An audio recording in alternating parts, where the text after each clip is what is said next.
느긋한 그리스도인이라는 제목으로 누가복음 5장 15에서 16절 본문 하나 택하고 한 달에 한 번씩 우리 좀 주제별로 설교를 하는데 오늘 그 주제를 함께 나누도록 하겠습니다.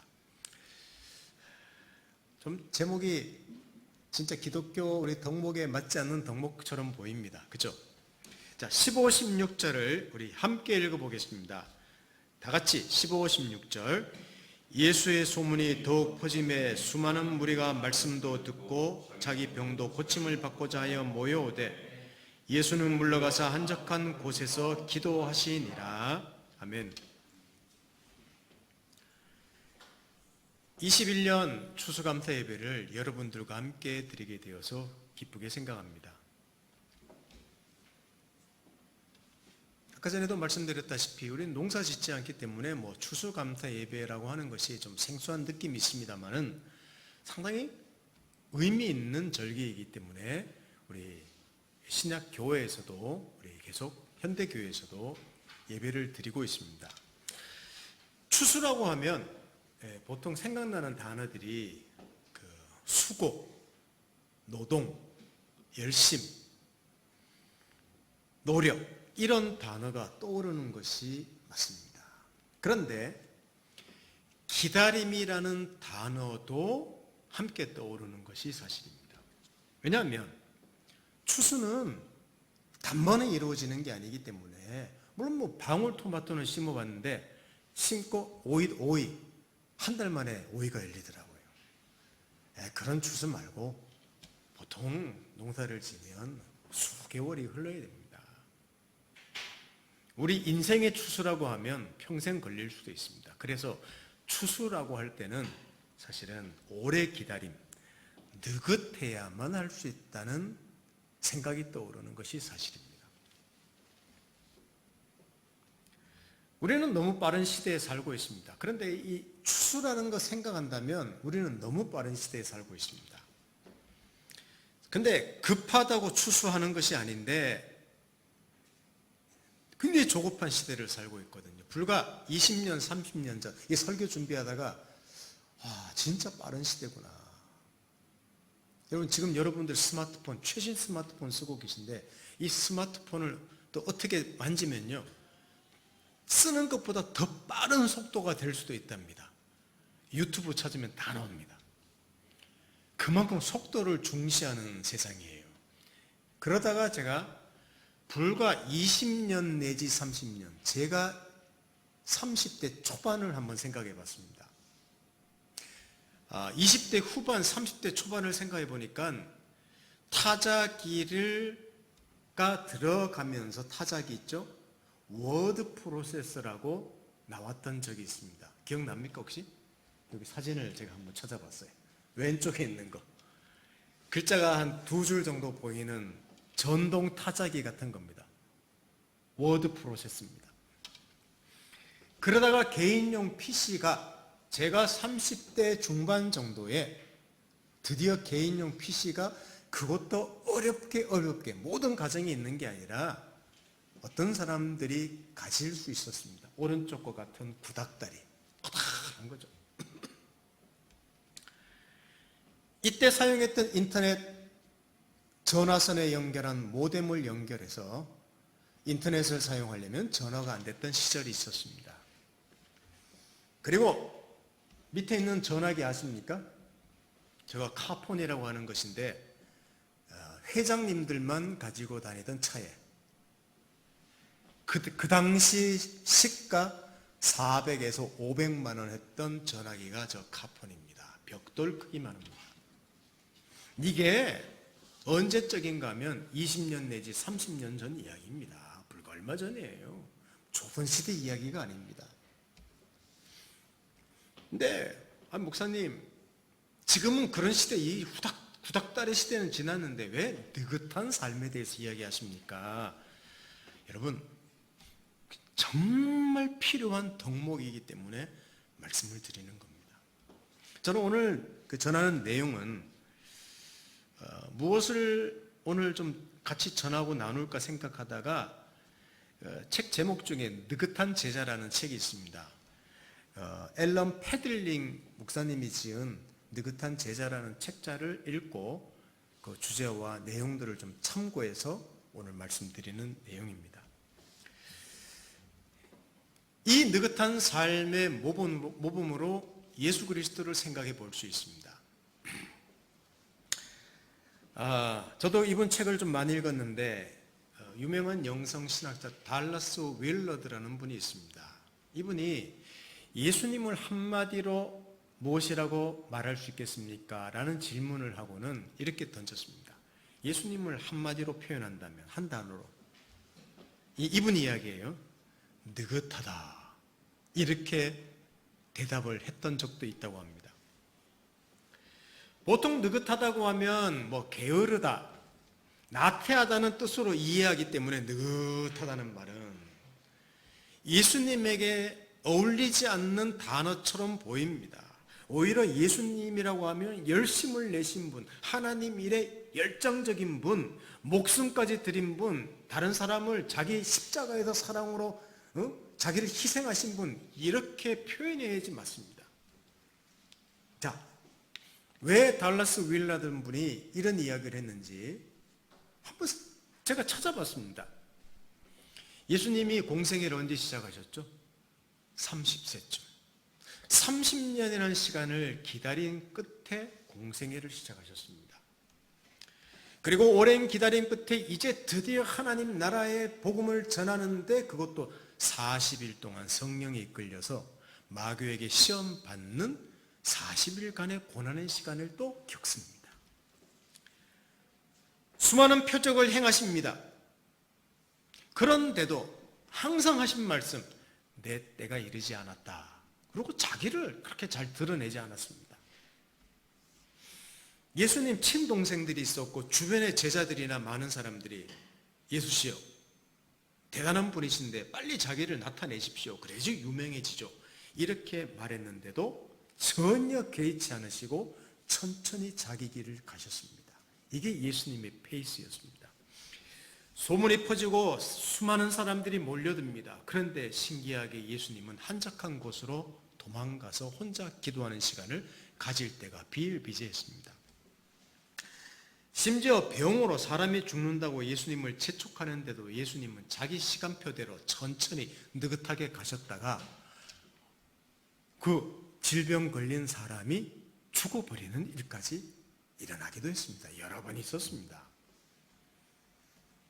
더 많은 표적을 보이면 더 하나님 아들다움이 드러났을 것인데 굉장히 유명한 사람이 되지 않겠습니까? 그런데 그분은 12명의 제자에게 자기 생애를 들여 집중하셨다는 사실입니다. 이런 내용들 보면 예수님의 삶은 조급하다? 물론 하나님 나라를 전하는 그 시대의 필요에 보면 조급해 보이는데 상당히 그의 어떤 페이스는 느긋했다고 볼 수 있다는 겁니다. 자, 성경 몇 군데 제가 금방 말씀드린 것 중에 한 3구절만 찾아보십시다. 자, 앞에 보시면 성경 구절 다 나옵니다. 요한복음 2장 4절을 한번 보십시오. 제가 읽어드립니다. 예수께서 이르시되 여자여 나와 무슨 상관이 있나이까 내 때가 아직 이르지 아니하였나이다. 자기 어머니한테 아들아 빨리 기적을 행하거라 그랬더니 여자여 어머니 내 때가 아니었습니다. 이렇게 또 대답을 했습니다. 자, 누가복음 5장 15, 16절 오늘 읽은 거 보십시오. 예수의 소문이 더욱 퍼짐에 수많은 무리가 말씀도 듣고 자기 병도 고침을 받고자 하여 모여오되 예수는 물러가사 한적한 곳에서 기도하시니라. 생뚱맞죠? 자, 마가복음 5장 22, 23절과 35절을 보십시다. 회당장 중에 하나인 야이로라고 하는 이가 와서 예수를 보고 발 아래 엎드려 간곡히 구하여 이르되 내 딸이 죽게 되었사오니 오셔서 그 위에 손을 얹으사 그로 구원을 받아 살게 하소서하거늘 하고 요청했는데 천천히 가서 어떻게 되었느냐. 자, 35절 보십시오. 아직 예수께서 말씀하실 때 회당장의 집에서 사람들이 와서 회당장에서 이르되 당신의 딸이 죽었사오니 어찌하여 선생을 더 괴롭게 하나이까. 예수 필요 없습니다. 죽었습니다. 하는 일이 발생하고도 맙니다. 여러분, 사람들이 말하는 효율성과는 상당히 떨어져 보이는 예수님의 행적이었습니다. 근데 이렇게 느긋하게 사역하셨는데 예수님이 마칠 때 좀 뭐라고 하셨는가 하면, 자, 요한복음 17장 4절 보십시오. 요한복음 17장 4절. 아버지께서 내게 하라고 주신 일을 내가 이루어 아버지를 이 세상에 더 영화롭게 하셨사오니, 하나님이 자기한테 맡긴 일을 다 했다, 이렇게 말합니다. 아니, 너무 여유가 있고 너무 느긋해 보이고 너무 자기 페이스로 가는 것처럼 보이는데, 하나님이 자기한테 맡긴 걸 다 했다고 예수님은 말씀하셨어요. 자, 그렇다면 예수님에 대해서 결론을 적어 보십시다. 예수님의 느긋함이란 무엇이었을까요? 굉장히 중요한 겁니다. 이거는 예수가 그랬기 때문에 우리도 그래야 된다고 할 수도 있지만, 예수님의 느긋함을 통해서 우리 인생의 통찰력을 좀 받을 필요가 있다는 겁니다. 뭐냐 하면, 예수님은 하나님의 뜻과 생각에 보조를 맞추어 살았습니다. 이게 그분이 느긋할 수 있었던 비결입니다. 자, 예수님의 느긋함, 조급하지 않고 자기 페이스로 갔다는 것은 늘 하나님의 생각과 예수님의 생각, 하나님의 뜻과 예수님의 뜻이 스텝 바이 스텝 맞았다는 겁니다. 그래서 느긋했다는 거예요. 우리의 느긋함도 성격이 느긋하다? 자칫 잘못하면 게으를 수 있습니다. 나는 조급한데요, 너무 성격이 급한데요? 아닙니다. 느긋할 수 있습니다. 어떻게 할 때? 하나님과 내가 보조를 맞추는 훈련을 할 때 가능해진다는 사실입니다. 이게 사실은 서론처럼 말씀드린 거면서 결론이기도 합니다. 자, 요한복음 5장 19절은 함께 읽어보겠습니다. 요한복음 5장 19절, 자, 다 같이 읽어보겠습니다. 그러므로 예수께서 그들에게 이르시되 내가 진실로 진실로 너희에게 이르노니 아들이 아버지께서 하시는 일을 보지 않고는 아무것도 스스로 할 수 없나니 아버지께서 행하시는 그것을 아들도 그와 같이 행하느니라. 아멘. 이게 예수님의 삶의 비결이었습니다. 사랑하는 성도 여러분, 왜 느긋함이 필요할까요? 좀 몇 가지만 말씀드리고 좀 제안 몇 가지 하고 말씀을 정리하겠습니다. 왜 느긋함이 필요할까요? 자, 우리 그 다음 거 나옵니다. 뭐라고 나왔습니까? 조급하면 인생의 많은 것들을 놓칠 수 있기 때문입니다. 오늘은 강의하는 설교, 제가 사도행전 강의합니다만은 그 설교보다는 한 달에 한 번씩 주제를 좀 이렇게 필요를 하기 때문에 이 참 조급한 코로나 때문에 더 조급해요, 마음이. 오히려 조급한 우리들을 좀 느긋하게 만드는 게 이 코로나일 수도 있는데, 자칫 잘못하면 또 게으를 수도 있는데, 이런 삶의 지혜를 어떻게 배워야 될 것인가, 그게 오늘 주제이기도 합니다. 자, 조급하면 인생의 많은 것들을 놓칠 수 있다고 합니다. 느긋하다는 단어가 게으르다는 부정적인 뜻을 가진 것처럼 들리지만 긍정적인 의미로는 조급하지 않다는 의미입니다. 그게 느긋하다는 말입니다. 현대를 살아가는 우리는 너무나 빠르고 조급한 시대를 살아가고 있습니다. 만일 우리가, 저와 여러분이 휴대폰도 휴대전화도 터지지 않는 어떤 외진 곳에서, 인터넷도 되지 않고 풀벌레 소리만 들리는 깊은 시골의 한 조용한 방에 앉아 있다고 생각해 보십시다. 하루 이틀은 한적하고 참 좋구나, 도시를 떠나서 힐링되는 것 같구나, 좋을 겁니다. 그런데 한 달 있고 만일 거기 1년씩 산다고 생각해 보십시오. 저도 쉽지 않을 것 같아요. 특별히 젊은 분들은 더더욱 쉽지 않을 것입니다. 아마 미친다고 말할지도 모릅니다. 우리는 한 번에 여러 가지 일을 합니다. 공부를 하면서, 음악을 들으면서, 카톡을 하면서 모든 걸 다 하는 시대입니다. 젊을수록 훨씬 더 잘합니다. 멀티입니다. 느린 것을 견디지 못합니다. 생명과 직결되는 횡단보도에서도 그 30초, 1분을 못 기다리는 게 우리 시대예요.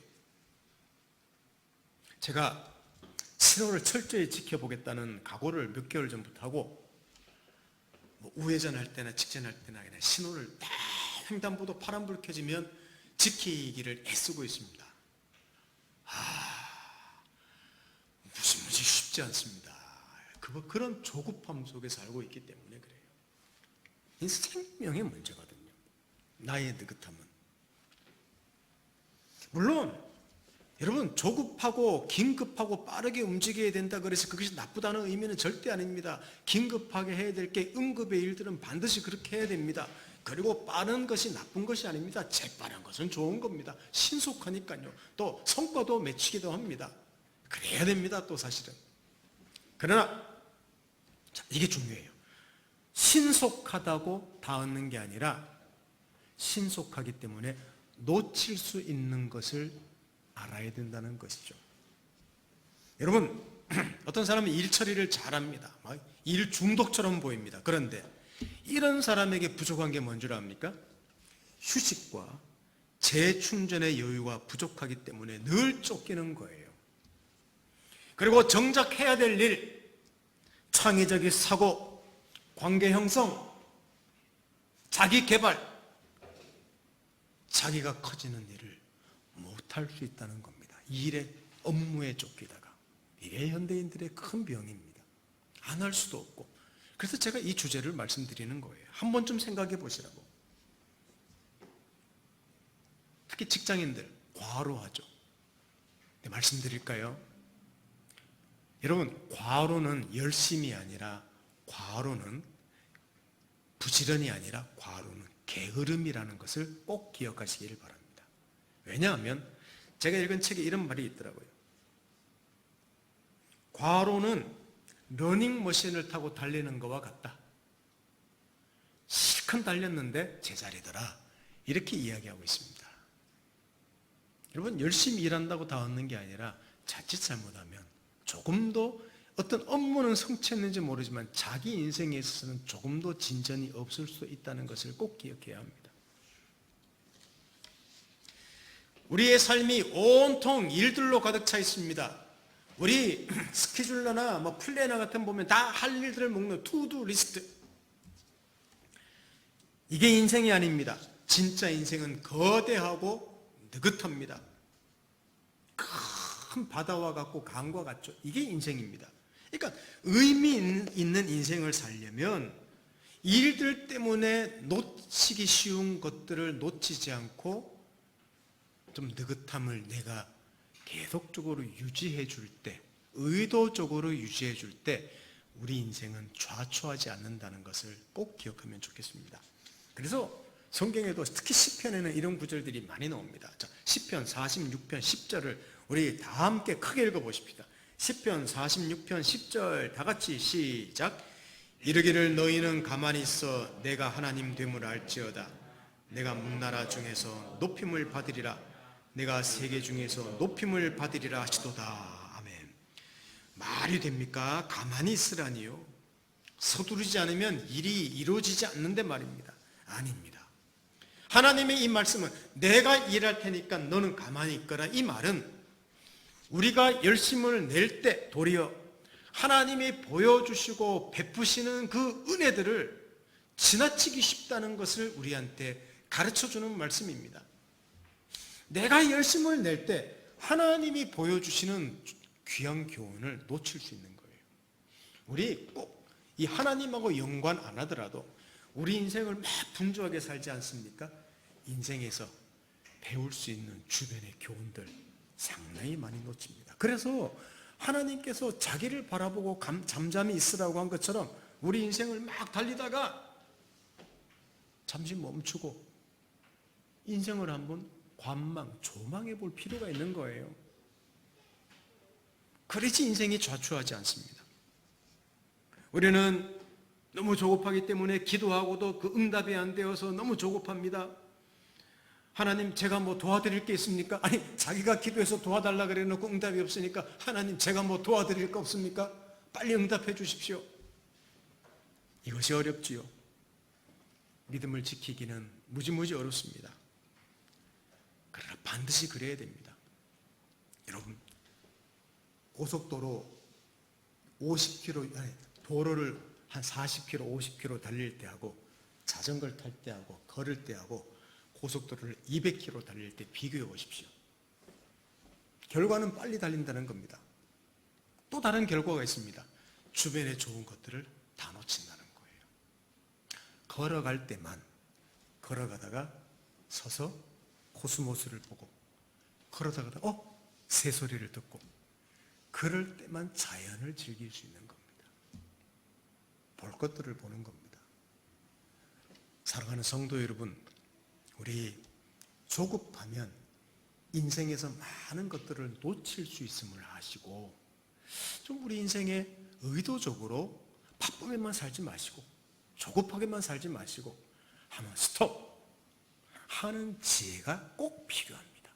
이게 우리 그리스도인들에게 그리고 현대인들에게 중요한 덕목이 될 것입니다. 그리고 또 하나, 자 보십시다. 느긋해야만 사랑할 수 있기 때문입니다. 우리 시대 최고의 유혹은 성마름인지도 모릅니다. 급한 거죠. 저도 성격이 굉장히 급한 편입니다. 고린도전서 13장 바울의 그 서신에 보면 이런 말이 나옵니다. 고린도전서 13장 4절 사랑은 오래 참고 사랑은 온유하며 그랬습니다. 오래 참는 것을 첫 번째 덕목으로 세우고 있습니다. 다른 말로 하면 느긋한 미덕인 것이죠. 느긋한 미덕. 자, 제가 이것도 아까 말씀드린 느긋한 제자라는 책자에서 좀 참고한 내용인데 일본의 한 신학자가 하나님이 우리를 어떻게 사랑하시는지를 표현한 글을 적어놨더라고요. 너무 좋아서 그대로 읽을 텐데 그것을 제 말로 한번 풀어서 적어봤습니다. 하나님이 이 세상에서 어떤 속도로 움직이시는가? 하나님은 사랑이시기에 천천히 걸어가신다. 우리 인생의 속도와 똑같이 시속 4km로 이렇게 이야기를 했습니다. 이게 하나님의 속도라는 겁니다. 여러분, 빨리빨리 하면 그 사람을 사랑 못합니다. 채근을 하죠. 독촉하죠. 밀어붙이죠. 그러니까 천천히 대화할 수 있죠. 같이 동행할 수 있죠. 그래야만 사랑할 수 있다는 말입니다. 맞습니다. 하나님과의 관계도 똑같습니다. 일만 열심히 하고 막 열정만 내면 하나님과의 사랑의 관계도 형성될 수 없는 거예요. 저는 아까도 성격이 좀 기질이 급합니다. 그래서 저희 어머니도 그렇고 저도 그렇고 좀 그런 편인데 어디 잘 부딪혀요. 성격이 더 급해서 일어나다가 부딪히고 길 가다가 부딪히고 창문이 있는데 그냥 문 열린 줄 알고 들어가고 부딪히고 그 모자가 비슷해요. 근데 저는 또 어떤 약속이 있으면 약속에 맞춰서 굉장히 일찍 갑니다. 주일도 11시 예배인데 저는 9시쯤 되면 와요. 그냥 일찍. 근데 제 아내 이야기를 해서 좀 그렇습니다만은 제가 놀리려고 하는 게 아니라 비판하는 게 아니라 제 아내는 느긋합니다. 어딜 같이 가려고 하면 병원을 가든 어디를 가든 자기는 시간 다 맞춘대. 근데 내가 보면 분명히 늦거든. 옆에서 여보 시간이 어떻게 되는데 하고 잔소리를 조금씩 합니다. 근데 결국 차를 몰고 갈 때는 급하게 가야 됩니다. 그러면 차 안에서 제가 항상 이야기하죠. 내가 시간에 대해서 몇 번 말해줬느냐. 그러면서 이야기를 참 많이 해요. 그럼 화를 낼 때도 있습니다. 그러면 제 아내는 차 타고 가다가 기분이 상하죠. 왜? 좋은 일로 가는데 사실은 조금 늦어도 되는데 백신 맞으러 가는데 조금 늦어도 되는데 막 그걸 놓고 제가 뭐라 그러니까 제가 왜 이 말씀 드리는가 하면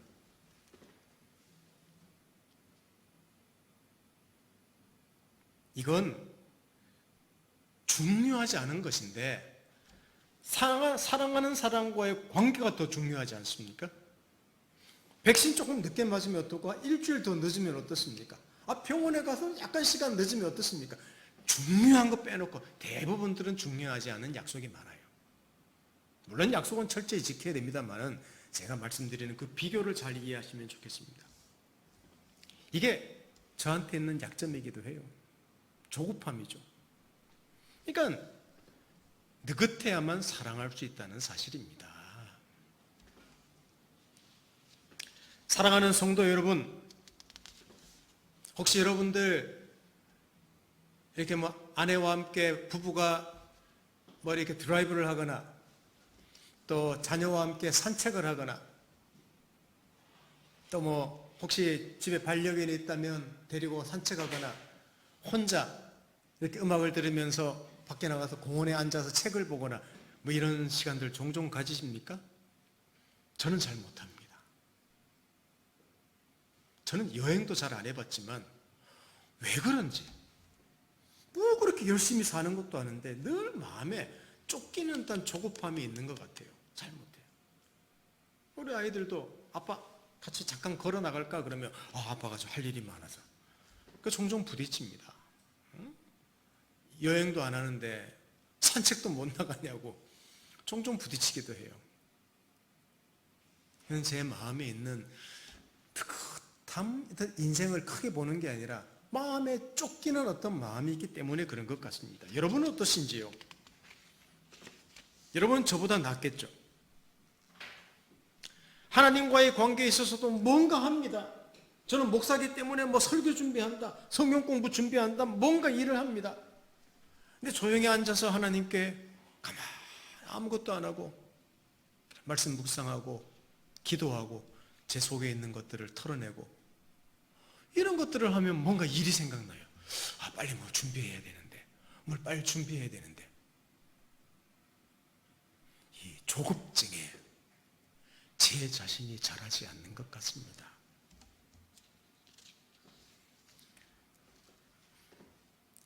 한 예화를 들어드리겠습니다.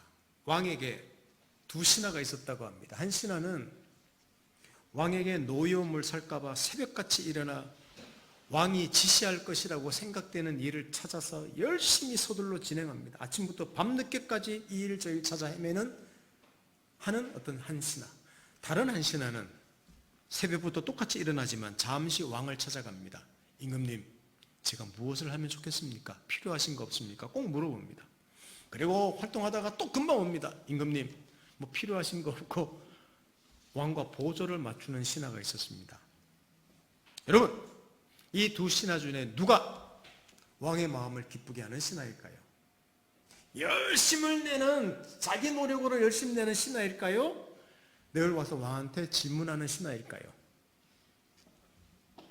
후자라고 여러분도 똑같이 대답할 거예요. 이와 똑같습니다. 하나님을 사랑하는 것, 많은 그리스도인이 하나님을 사랑한다고 하고 자신이 가지고 있는 열심으로 하나님을 사랑하는 표현을 합니다. 찬양하고 기도하고 행사하고 헌금하고 다 좋은 일입니다. 중요한 게 있습니다. 하나님을 알고 진짜 하나님을 제대로 알기를 힘쓰고 하나님과 친밀하고 하나님과 시간을 많이 가지는 사람이 진짜 하나님을 사랑하는 자임을 아셔야 됩니다. 자, 여러분, 느긋해야만 사랑할 수 있다고 했습니다. 그렇다고 열심내는 그리스도인이 하나님을 사랑하지 않는다는 말은 아닙니다. 하나님도 우리를 사랑하시기 위해서 어떤 일본 신학자의 말처럼 우리와 똑같이 시속 4km로 걸어가신다고 했는데 우리 또한 하나님을 사랑한다면 여러분 천천히 느긋하게 하나님과 동행하는 시간을 많이 가져야 될 줄로 압니다. 이게 우리의 쉼이고 이게 우리 그리스도인의 능력입니다. 그리고 한 가지만 더 말씀드린다면 왜 느긋해야 되느냐? 우리 마지막 거 읽어보십시다. 자, 시작. 성숙하는 데는 시간이 걸리기 때문입니다. 자, 아까 오이 이야기 들었죠. 저 이것저것 심는데 오이 한 달 만에 오이가 생기더라고요. 근데 인생은 그렇지 않습니다. 우리 여기 손자도 와 있지만 엄마 뱃속에서 태에서 9개월, 태어나서 이제 9달, 10달 됐습니다. 이제 아직도 못 걸어요. 이제 걸으려고 그래요. 막 서서 한 30초 서 있습니다. 너무 신기하죠. 우리 아이들도 그렇게 다 키웠는데 인생은 또 지나가고 또 자라고 지나가고 평생 자랍니다. 그래서 단거리가 아니라 장거리이기 때문에 우리 인생을 좀 느긋하게 살아가는 지혜가 필요하다는 겁니다. 그래서 오늘 제목이 뭐였습니까? 설교 제목이 느긋한 그리스도인이라고 말씀을 드리는 겁니다. 자, 마지막으로 말씀 몇 가지 드리고 마치겠습니다. 그럼 몇 가지 제안을 하겠습니다, 여러분. 이건 오늘 설교가 아니라 강의처럼 들리기 때문에 우리 삶에 적용을 충분히 할 수 있습니다. 첫 번째로, 하나님을 구하는 시간을 많이 가지십시오. 이게 느긋한 그리스도인이 되기 위해 또 느긋한 삶을 위해서 중요한 겁니다. 자, 여러분, 하나님을 알아가는 시간은 자기 인생에서 창조적이며 자기를 회복하며 새롭게 하는 시간입니다. 보통 경건의 시간이라고 하죠. 조용히 앉아서 하나님 말씀을 보고, 근데 이것도 오늘 본문이 어디지? 경건의 시간 책 가지고 쭉 읽고 교훈 적고 잠시 기도하고 안 하는 것보다는 나은데 그것도 조급해요. 그냥 한 30분이면 30분, 20분 동안 앉아서 말씀 보고, 주님 어떤 말씀이신지. 그 말씀이 너무 어려워. 제가 이번 11월, 12월은 다른 책자를 한번 또 해보고 싶어서 딱 책자를 정했는데 이게 경건의 시간 본문이 요한계시록이더라고요. 그래서 그거 안 택했습니다. 너무 어려워서. 하나님, 말씀 잘 모르겠습니다. 그러면 말씀 묵상하다가 잠시 접고 기도하십시오. 내 마음에 있는 것을 털어놓고, 요새의 감정을 털어놓고, 힘든 일 털어놓고, 하나님께 대한 원망이 있으면 털어놓으시고, 분노가 있으면 털어놓으시고, 하나님께 간구하시고, 우리 이런 시간, 이게 이 느긋한 시간들을 보내는 사람이 창조적인 사람이 되고, 안식을 누리는 사람이 되고, 이 사람이 그 인생이 성숙한다는 겁니다. 매일 안 되면 일주일에 몇 번만이라도 가지십시오. 혹시 그것조차도 너무 바빠서 힘들고 한다면 매일 분주하게 사는 중에 하나님과 동행하십시오. 로렌트 신부처럼, 수도사처럼 이렇게 하는 겁니다. 일을 해요, 운전해요. 하나님, 오늘 제가 너무 바쁩니다. 요새 말씀도 못 봅니다. 도와주십시오. 오늘 일 처리하러 갑니다. 일 처리 잘 되게 해주십시오. 하나님, 제가 요새 너무나 건강이 나쁩니다. 도와주십시오. 이렇게 매일 살면서 하나님과 대화하면서 사는 겁니다. 이것은 굉장히 자기 인생을 느긋하게 만드는 좋은 방법 중에 하나입니다. 제가 왜 이 말씀 드리는가 하면, 자, 잘 들으십시오. 이런 시간이 자기를 크게 하는 시간입니다. 자기 인생을 크게 하는 시간입니다. 그리고 자신이 커야만 또한 느긋해질 수 있습니다. 되게 쪼잔한 사람들을 보면 느긋함을, 상대방을 향해서 느긋할 수 없어요. 자기 인생을 느긋할 수 없어요. 쪼잔하면. 사람이 커야 됩니다. 넓어야 됩니다. 깊어야 됩니다. 저는 제 자신이 참 그러지 못함을 많이 알기 때문에 여기에 많이 노력해요. 막 급히 화내고 하는 일이 많기 때문에 많이 노력하고 있습니다. 또 하나, 느긋한 그리스도인이 되기 위해서 제안을 또 하나 하고 싶은데, 안식일 곧 주일에는 여유를 가지는 것을 해보십시다. 일주일 내내 바쁘게 삽니다. 직장인들이. 근데 주일도 막 새벽부터 일부 예배 와서 예배 드리고, 2부 예배도 드리고, 성가대하고, 오후에 또 오후 모임 하다가 졸고, 또 막 모임 가지고 다음날 또 출근하고. 여러분, 어떻게 그것을 배울 수 있겠습니까? 그래서 저희 교회는 주일 예배, 11시 예배 한 번만 드리는 거예요. 그리고 같이 식사하고, 이야기하고, 향기로운 커피 한잔 하면서 더 이야기하고 놓을 수도 있습니다. 저는 이것이 안식일 주일에 좋은 우리에게 할 일이라고 생각합니다. 하나님은 창조하시고, 모든 걸 창조하시고, 마지막에 사람을 창조하시고, 그 사람이 창조받은 다음에 첫날을 시작하려고 했더니 하나님이 뭐라고 하시는가 하면, 안식일이란다, 쉬거라. 이게 인간의 첫날이었습니다. 무엇을 말하는지 아시죠? 인간의 모든 시작은, 삶은, 인생은 하나님으로부터 온다는 것을 말씀해 주시는 거예요. 이런 믿음이 있는 사람이 쉴 수 있습니다. 이런 믿음이 있는 사람이 느긋할 수 있는 거예요. 왜 조급하냐? 내가 내 인생을 다 살아야 되기 때문에 그래요. 이거 쉽지 않습니다. 뭐 교회 재정도 부족하고 뭐 집의 재정도 부족하고 하면 금방 또 어떻게 하면 가능하지 막 조급해져요. 하나님이 수십 년을 도와주셨는데도 까먹어요. 우리 인생입니다. 인생의 첫날이 안식일로부터 시작되었다는 사실을 꼭 기억하십시오. 그래서 우리 인생을 그렇게만 산다면 하나님 도우시겠지 뭐. 하나님 인도하시지. 내 하나님 자녀인데, 하나님 백성인데, 이런 믿음이 필요합니다. 한 가지 더 말씀드리면, 혹시 다음 거 보십시다. 지금 고난의 시간은 뜻밖의 찾아온 여유임을 아십시오. 제 아내가 한 2년 반 전에 큰 병에 걸린 적이 있습니다. 근데 놀라운 사실은 힘들었지만 그 아내의 고난의 시간, 본인도 마찬가지겠지만 우리 가족들한테도 저한테도 특별히 조급함이 저는 조금 사라진 것 같습니다. 드디어 서울을 떠나 이거 고향시로 이사한 것. 서울 살 수도 있었습니다. 한적한 곳으로 이사 왔죠. 왜 이런 걸 잘 못하거든요. 도시 생활에 익숙하기 때문에. 방울토마토, 고추, 대파, 상추 등을 심어보기도 하고 내 평생 처음 해보는 일입니다. 목사로서 사역하면서 조급함보다는 왜? 다시 개척했기 때문에 사람을 알아가며 인생을 배워가는 것이 중요하다는 사실을 날마다 알아가고 있습니다. 내 인생이 자라야 되는구나. 인생을 알아가는 것, 사람을 사랑하는 것이 중요하구나. 이것들을 배워가는 여유가 있는 거예요. 이거 언제 배웠느냐? 또 옛날에는 유기농 음식을 사 먹는다? 꿈도 꾸지 않았습니다. 슈퍼마켓 가면 가장 싼 코너, 이벤트 코너에서만 우리는 골랐습니다. 근데 감히 유기농 코너에서 먹기도 해요. 먹거리를 위해서. 근데 그때의 삶이나 지금 삶이나 돈이 없는 거는 마찬가지. 살아나가는 거는 마찬가지예요. 그 뭘 말합니까? 여유가 생겼다는 사실입니다. 성도 여러분, 혹시 지금 고난의 시간을 좀 보내고 있습니까? 하나님이 우리한테 허락하시는 느긋함을 배우는 여유의 시간임을 아십시오. 꼭 질병뿐만 아니라 관계에서도 마찬가지죠. 마지막 하나입니다. 꾸준히 자신을 개발하시면 좋겠습니다. 여러분, 느긋함이라는 건 조급함이 아니라고 했습니다.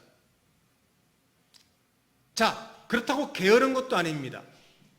그래서 조금씩만이라도 책을 읽거나 새로운 공부에 도전하거나 관심 있는 전문 분야를 해보거나 훈련하거나 운동도 좋습니다. 이렇게 꾸준히 자기를 위해서 자기를 확장시키는 일, 자기를 크게 하는 일에 힘쓸 때 그 인생은 윤택하게 되는 거예요. 항상 인생 살고 후회하는 게 누군 줄 압니까? 일만 열심히 하다가 뒤돌아보고 내 인생 뭐 했지? 후회하는 거예요.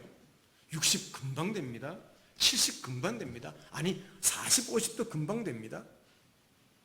여러분, 나이 든 분들은 나이 든 분대로, 젊은 분들은 젊은 분들대로 우리 조그만 것 하나씩이라도 자기를 개발한 것들을 꾸준히 해나가는 삶이 뭐냐? 그게 느긋한 삶이고 그것이 자기를 크게 할 수 있다는 사실을 아시고 꼭 책을 읽거나 자기가 좀 운동을 하거나 무슨 분야에서 한번 자기를 개발해 보시지 않겠습니까? 저는 코칭을 하다가 포기했습니다. 게으르기 때문에 포기했습니다. 그래서 지금 다른 것들도 훈련하고 있습니다만은 꾸준히 자기를 훈련하셔야 돼요. 그게 우리 인생이 잘할 수 있는 방법입니다.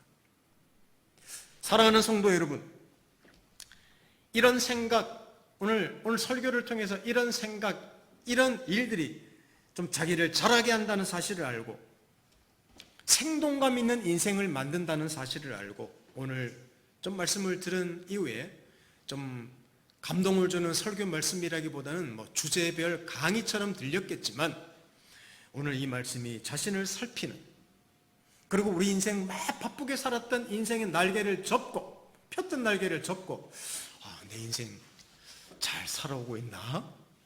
한번 돌아보면서 내 인생을 훨씬 더 윤택하고 하나님이 기뻐하시는 인생이 될 수 있는 모든 그리스도인 되기를 예수님 이름으로 축원합니다. 함께 기도하겠습니다. 하나님 아버지 감사합니다. 좀 느긋한 그리스도인이라는 제목이 좀 어색하기도 합니다.